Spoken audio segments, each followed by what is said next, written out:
بسم الله الرحمن الرحيم.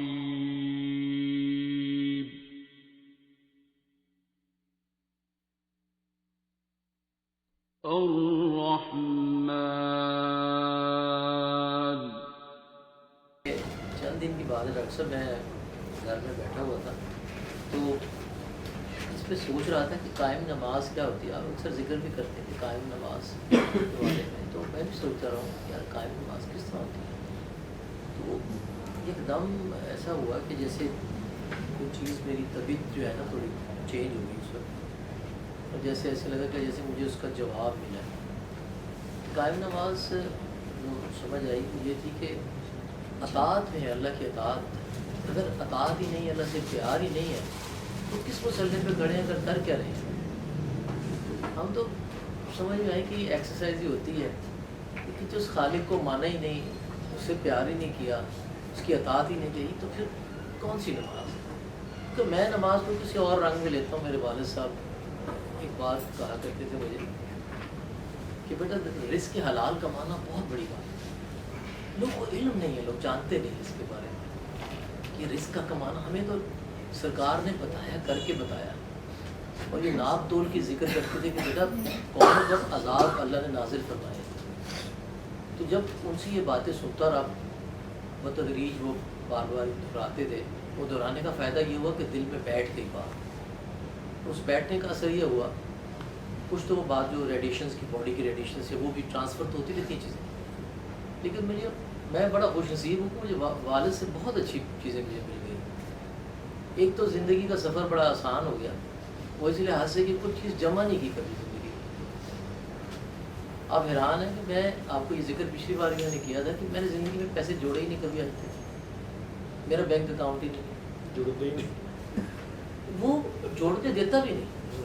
مجھے یاد ہے شادی سے ذرا پہلے کی بات ہے، مجھے